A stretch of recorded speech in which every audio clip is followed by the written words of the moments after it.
के अध्यक्ष मेरे बड़े भाई सुरेंद्र सिंह जी,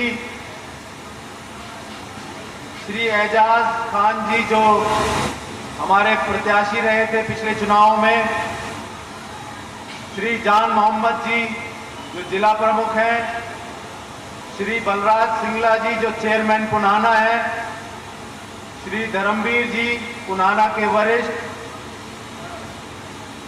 कार्यकर्ता हमारे भारतीय जनता पार्टी के, श्री आशीष गोयल जी जिला उपाध्यक्ष, श्री जसवंत गोयल जी पूर्व विधायक प्रत्याशी, श्री औरंगजेब पूर्व चेयरमैन, मनीष गर्ग जी, आस मोहम्मद जी जिला सचिव, आरिफ खान जी जिला सचिव, ओमवीर शर्मा प्रदेश कार्यकारिणी सदस्य, सभी मंडल अध्यक्ष, सभी जिला महामंत्री, लेखराज पटेल जी, लेखराज बढ़ाना जी, श्री औरंगजेब जी और तमाम मेरे पुनाना से आए मेरे बहुत ही सम्मान के योग्य मेरे सारे सभी गांव के सरपंच, सभी गांव से आए मेरे बुजुर्ग जो मेरे पिता तुल्य हैं, मेरे छोटे भाई, मेरे बड़े भाई और यहाँ मौजूद एक एक शख्स को मैं धन्यवाद करता हूँ, आभार व्यक्त करता हूँ कि आपने जो मेरा यहाँ आज स्वागत किया है, वाकई में आपने हमेशा मेरा दिल जीता है। पुनाना की धरती, पुनाना की पावन धरती से मेरा और मेरे परिवार का बहुत ही पुराना रिश्ता रहा है। अभी एक शख्स आए थे, मुझे दिखा रहे थे आज से 40 साल पुराना एक एजेंट का कार्ड जो मेरे चाचा जी के चुनाव के दौरान उनके नाम बनाया गया था। तो हमारा रिश्ता इतना पुराना है और समय समय पर मैं या मेरे परिवार से कोई ना कोई आपके बीच रहा है, आपके हक की लड़ाई लड़े हैं। शायद यही सोचकर मैं धन्यवाद करता हूं अपनी पार्टी का, भारतीय जनता पार्टी का, हमारे प्रदेश अध्यक्ष श्री मोहनलाल बडौली जी का, हमारे प्रभारी श्री सतीश पुनिया जी का, माननीय केंद्रीय मंत्री मनोहर लाल खट्टर जी का, माननीय मंत्री कृष्णपाल गुर्जर जी का, हमारे मुख्यमंत्री माननीय नायब सिंह सैनी जी का और तमाम कार्यकर्ता और तमाम पदाधिकारी जो भारतीय जनता पार्टी ने जो मुझ पर भरोसा जताने का काम किया है, मैं इन सब का अपने दिल से बहुत बहुत धन्यवाद करता हूं। मनमोहन भडाना। और मैं इन सबको आश्वासन भी देना चाहता हूं, आप सबके बीच ये कहना चाहता हूं कि जो जिम्मेदारी मुझे आज भारतीय जनता पार्टी ने पुनाना में प्रभारी बनाने पर दी है, मैं उसमें अपना पूरा प्रयास करूंगा और ये साबित करके दिखाऊंगा कि उन्होंने जो मुझ पर भरोसा किया है वो वैसे ही भरोसा नहीं किया। वो जानते हैं कि बढ़ाना परिवार हमेशा लोगों के बीच रहा है, हमेशा लोगों की राजनीति करी है और ये मानते हैं, यहाँ पर बैठा एक एक शख्स ये जानता है कि मैंने, मेरे परिवार ने कभी पैसे की राजनीति नहीं की और न कभी जीवन में करेंगे। मुझे समालखा से विधायक बनाया मेरे साथियों ने। आप पूछिए उनसे, आज 1 साल में उन्हें मुझ पर इतना भरोसा हो गया है कि वो आग बंद कर भी कह सकते हैं, अगर मेरे बारे में कोई बुराई करता है या मेरे बारे में कोई ऐसा जो है एक लालछन लगाता है पैसे को लेकर, वो कहते हैं भाई किसी के बारे में बोलना, हमारे विधायक के बारे में नहीं बोलना, आप बात कर लेना उनसे। कुछ भाई यहाँ भी मौजूद हैं। तो ऐसी प्रवृत्ति रही है, ऐसी सोच रही है मेरी, मेरे परिवार की, और हमेशा परमपिता परमात्मा से यही दुआ करूंगा कि मैं जब तक राजनीति में रहूं इसी सोच के साथ रहूं और कुछ ऐसा करूं कि मन में इसी तरह से प्यार मेरे प्रति बना रहे। अपने भाइयों का बहुत बहुत धन्यवाद करता हूं।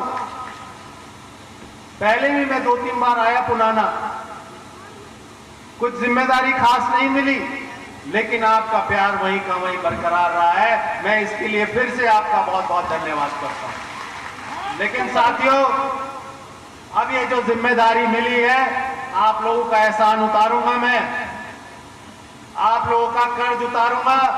जो पुनाना में आज तक विकास कार्य नहीं हुए, अपनी सरकार से वो सारे विकास कार्य आपके हल्के में कराकर दिखाऊंगा।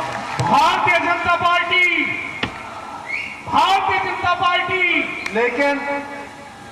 लेकिन बदले में आपसे एक थोड़ी सी गुजारिश ये करूंगा कि भाई साथ देना पड़ेगा आपको मेरी पार्टी का साथ देना पड़ेगा।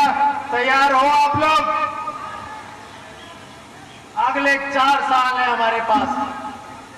अगले 4 साल में पूरे हिंदुस्तान में ये दिखा दो कि जहां 80% मुसलमान है वो विधानसभा में सबसे ज्यादा जीत लेकर भारतीय जनता पार्टी जीती है। और मैं आपसे वायदा करता हूं, मैं और मेरी पार्टी हमेशा आपका उसी तरह से सम्मान करेंगे। ये राजनीति है जो तरह तरह की बातें कहकर एक भारतीय जनता पार्टी के बारे में धारणा बनाई जाती है कि भाई ये तो विरोधी है। कुछ समुदाय की, कुछ अल्पसंख्यकों की विरोधी मानते हैं कुछ लोग। विपक्ष इस तरह की बातें फैलाता है। पर मैं आपको बताऊं सच्चाई क्या है। पिछले 10 सालों में जितने काम मेवात में हुए हैं उससे पहले हरियाणा बनने के बाद पिछले 10 सालों तक नहीं हुए थे वहां। आप लोग बताइए मुझे, कोई भेदभाव करा भारतीय जनता पार्टी ने? नौकरी अगर पूरे हरियाणा में लगी तो मेवात से भी उतना हिस्सा रहा है। नौकरियों में बच्चे अपनी पढ़ाई लिखाई करके, अपनी मेहनत करके आगे बढ़े। आज उन्हें नौकरी देने का काम किया है। आज उन्हें जो है और तरह के रोजगारों में जो है सहायता देने का काम किया है। रोड आप देख रहे हैं, पहले मैं आता था यहाँ पे, 10 साल पहले से मेरा नाता रहा है आप ही के पास। राजस्थान से लगता हुई सीमा से बडेड़ गांव था जहां पे माइनिंग का भी काम करता था मैं। जब मैं पढ़ाई करके आया तो एक मेरे पिताजी के पास बहुत सारी चीजें थी। एक उन्होंने पकड़ा दी, भाई ये इसमें मेहनत करता रहेगा। तो मुझे याद है मैं हर हफ्ते यहाँ पर आता था। 4 घंटे आने में लगते थे, 4 ही घंटे जाने में लगते थे। आज मात्र मुझे आधा घंटा लगा है फरीदाबाद से आने में। ये भारतीय जनता पार्टी की जो नीति है, जो कार्यशैली है, उसका कमाल है। और इसमें भी बहुत कुछ बदलाव लाने की कोशिश हो रही है। सच्चाई मुझे नहीं पता आप तक कितनी पहुंचती है, लेकिन मैं आपके बीच ये कुछ बातें, चंद बातें कहना चाहता हूं। मुझे नहीं पता आप लोग कितना मेरे से वाकिफ होंगे इस बात से, लेकिन ये सच्चाई है। अगर आंकड़ों की आप बात करेंगे तो अल्पसंख्यकों में छात्रवृत्ति देने का मोदी सरकार ने जो काम किया है, 2 करोड़ 30 लाख युवकों को छात्रवृत्ति मिली। आप पता कर लीजिए, आपके अड़ोस पड़ोस में भी होंगे ऐसे बच्चे जिनको भारतीय जनता पार्टी की सरकार ने ऐसा साथ देने का काम किया है। ऐसी नीतियां हैं जिसमें नई उड़ान है, यूपीएससी की मुख्य परीक्षा और साक्षात्कार की तैयारी के लिए सहायता दिया है। उसमें अल्पसंख्यकों की ज्यादा संख्या है। उसमें एक हमारी जो भारतीय जनता पार्टी की एक योजना है, सीखो और कमाओ। सीखो और कमाओ में भी अल्पसंख्यक युवाओं के लिए कौशल प्रशिक्षण का एक जो है जरिया बनाया गया है, जिसमें ज्यादा से ज्यादा युवाओं ने सहायता लेकर अपना जीवन को सफल बनाने का काम किया है। एक उस्ताद करके हमारी योजना है जिसमें मुस्लिम कारीगरों को और शिल्पकारों को समर्थन दिया जाता है। और ऐसी अनेकों योजना है। नई रोशनी योजना जिसमें लीडरशिप ट्रेनिंग दी जाती है हमारी मुस्लिम महिलाओं को। हमारे इंफ्रास्ट्रक्चर और एरिया डेवलपमेंट के तहत ऐसे बहुत सारे ITIs और हॉस्टल बनाए गए हैं जो माइनॉरिटीज के लिए हैं। जन धन योजना में आपको हैरानी होगी कि 42% अकाउंट हमारी माइनॉरिटी कम्युनिटी से है। स्वच्छ भारत, उज्ज्वला, PMAY और ऐसी अनेकों योजनाएं हैं जिसमें पूरे देश में एक समान रूप से सभी का भला करने की, एक सभी का सहयोग करने की हमने कोशिश की है। हमारे यशस्वी प्रधानमंत्री माननीय नरेंद्र मोदी जी निरंतर प्रयास कर रहे हैं। निरंतर प्रयासों से, उनके प्रयासों से आज हम विश्व की 4थी सबसे बड़ी अर्थव्यवस्था बनी है। क्या आपको इस पर गर्व नहीं होता? क्या आप इस पर गौरवान्वित नहीं होते कि ऐसा प्रधानमंत्री जो रात और दिन देश की तरक्की के लिए काम कर रहा है? ये विपक्ष का काम है जो आपस में बंटवारे का काम कर रही है, जो आपस में बांटने का काम कर रही है। मुझे इस पर एक बशीर बद्र जी की एक नज्म याद आ रही है। वो दिलों में आग लगाने का काम करते रहेंगे, हम दिलों को जोड़ने का और आग को बुझाने का काम करते रहेंगे। उनके अपने काम से काम है, हमें अपने काम से काम है। तो भारतीय जनता पार्टी तो पूरे देश को जोड़ने का और सभी को इकट्ठा करने का काम कर रही है। मनमोहन बनाना। अभी कुछ दिन पहले आपने देखा होगा सिंदूर ऑपरेशन जो हुआ, उसमें एक सबसे खास बात क्या लगी, मैं आपको अपने दिल की बात बता देना चाहता हूं। सिंदूर ऑपरेशन से पहले कहीं थोड़ा बहुत एक सॉफ्ट कॉर्नर रहता था, कहीं भाई पड़ोसी होने के नाते या किसी भी कारण से कह लीजिए मजहब या धर्म के नाते पाकिस्तान के प्रति, लेकिन सिंदूर ऑपरेशन ने पूरे भारतवर्ष को इकट्ठा कर दिया। हिंदू मुस्लिम सब एक साथ खड़े होकर पाकिस्तान को जो है सबक सिखाने के अपने रूप में आ चुके थे। ये काम करके दिखाया भारतीय जनता पार्टी ने, ये काम करके दिखाया माननीय नरेंद्र मोदी जी ने। भारतीय जनता पार्टी की सरकार माननीय नरेंद्र मोदी जी के नेतृत्व में कोई म्याऊ बिल्ली वाली सरकार नहीं है, ये सिंह गर्जना की सरकार है। आज पड़ोसी देशों को भी पता चल गया है कि भारत से कोई विवाद करना आसान नहीं है, कहीं ना कहीं उनको नुकसान भरना पड़ जाएगा और इसीलिए वो लोग आज पीछे हट गए हैं। बीजेपी ने बहुत सारे कार्य ऐसे किए जो मुझे लगता है आज तक किसी विपक्ष की पार्टी ने नहीं किए। चाहे नौकरी की बात हो, आज जमीन की मैं बात करता हूं मेवात में, आपको नहीं लगता कि पिछले 10 सालों में जमीनों के भाव कितने बढ़े हैं आपके? आप बताइए, बढ़े हैं कि नहीं बढ़े हैं आपके भाव जमीनों के? तरक्की आई है कि नहीं आई है? कोई भेदभाव किया है? और अगर इसी तरह से चलते रहे, आप लोगों का सहयोग और साथ मिलता रहा, तो वो दिन भी दूर नहीं जब गुड़गांवा की तरह मेवात भी इतना ही विकासशील और प्रगतिशील होगा, जहां पे हमारे बच्चों को अच्छे और रोजगार मिलेंगे, हमारे यहाँ और नई इंडस्ट्रीज आएंगी। तो आपसे ये हाथ जोड़कर विनती है, प्रार्थना है कि इसी तरह से भारतीय जनता पार्टी को आप साथ और समर्थन देते रहिए। अब बात मैं करता हूं अपने संगठन की। हमारे अध्यक्ष जी भी बैठे हैं, सभी पदाधिकारी भी बैठे हैं यहाँ पर। भाई अकेले चलने से काम नहीं चलने वाला, मैं आपको बड़े स्पष्ट रूप से बता देना चाहता हूं। हमें यहां सभी को साथ लेकर चलना पड़ेगा, चाहे हमारे गांव के सभी सरपंच हो, चाहे हमारी माइनॉरिटी कम्युनिटी से जो लोग हो, युवा हो, साथी हो, सभी का साथ चाहिए।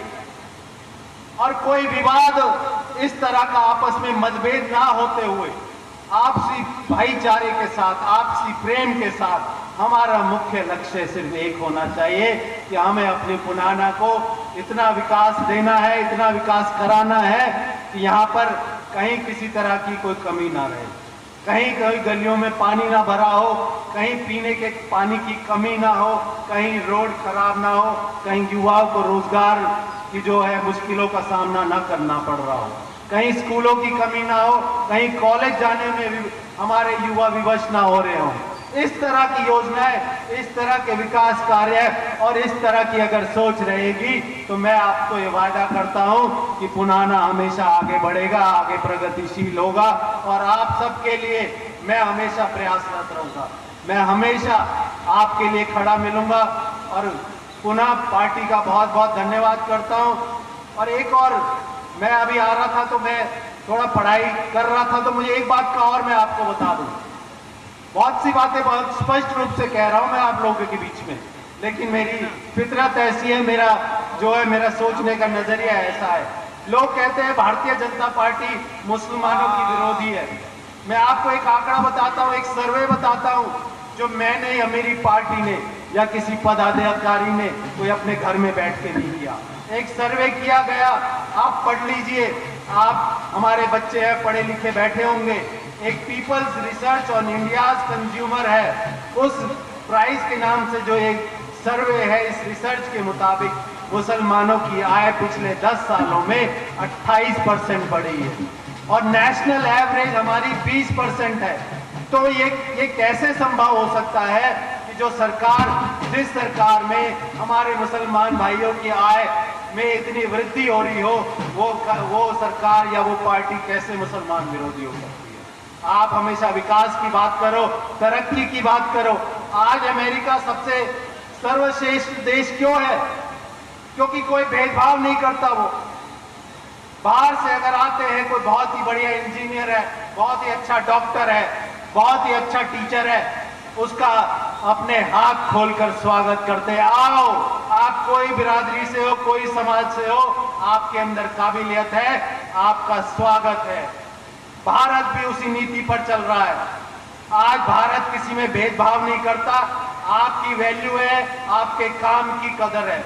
आप अपने काम में मेहनत कीजिए, आप कुछ बनकर दिखाइए, ये सरकार आपको वाकई में वापस देगी, ये आपसे मैं वायदा करता हूं। इस देश को उस तरक्की की राह पर लेकर चलेगी जहां पे हम सब ने हमेशा सोचा है। 2047 का माननीय नरेंद्र मोदी जी का जो सपना है, वो खाली पार्टी ही नहीं तय करेगी, उसमें आपकी भी जरूरत है, उसमें सभी समुदाय, सभी धर्मों की जरूरत है। आप भारत का हिस्सा हो, आपके बिना वो सफलता नहीं मिल सकती हमें। आपका सहयोग और आपकी जो उसमें हिस्सेदारी है बहुत ही अनिवार्य है। और मैं आपसे वायदा करता हूं कि मैं पार्टी का एक सच्चा सिपाही होने के नाते कोई इस तरह की भेदभाव वाली राजनीति नहीं होने दूंगा। सभी के साथ एक समान रूप से व्यवहार करने वाली राजनीति करूंगा। मनमोहन बनाना, मनमोहन बनाना। भारतीय जनता पार्टी सिर्फ और सिर्फ देश हित के लिए सोचती है, और जो कार्य देश हित में है उसमें कहीं पीछे नहीं हटेगी। मुझे पूरा यकीन है, मुझे यकीन है अपने सभी नेताओं पर, माननीय प्रधानमंत्री नरेंद्र मोदी जी पर, हमारे जो है रक्षा मंत्री हमारे राजनाथ सिंह जी पर, हमारे गृह मंत्री हमारे अमित शाह जी पर, और सभी कार्यकारिणी, सभी पदाधिकारी हमारे राष्ट्रीय अध्यक्ष नड्डा जी पर, कि उनकी कार्यशैली जिस तरह से है कोई भेदभाव वाली नहीं है, और वो राष्ट्रीय हित के बारे में सोचते हुए जो भी फैसले लेंगे 2047 को देखकर लेंगे कि जब हमारा देश एक विकसित देश कहलाएगा। तो मेरे साथियों, आपका ज्यादा समय ना लेते हुए आपका अपनी दिल की गहराइयों से बहुत बहुत धन्यवाद करता हूं, सभी पार्टी कार्यकर्ताओं का, संगठन का। और मैं आपसे वायदा करता हूं कि अगर मुझे जिम्मेदारी मिली है तो मैं इसे बखूबी निभाऊंगा, और 15 दिन में, महीने में आपके बीच भी आऊंगा। और फरीदाबाद भी मैं संडे को रहता हूं, तो आप सबका भी बहुत बहुत स्वागत है वहां पर आने पर। और आप भाई मनमोहन बनाना जी, जय हिंद, जय भारत।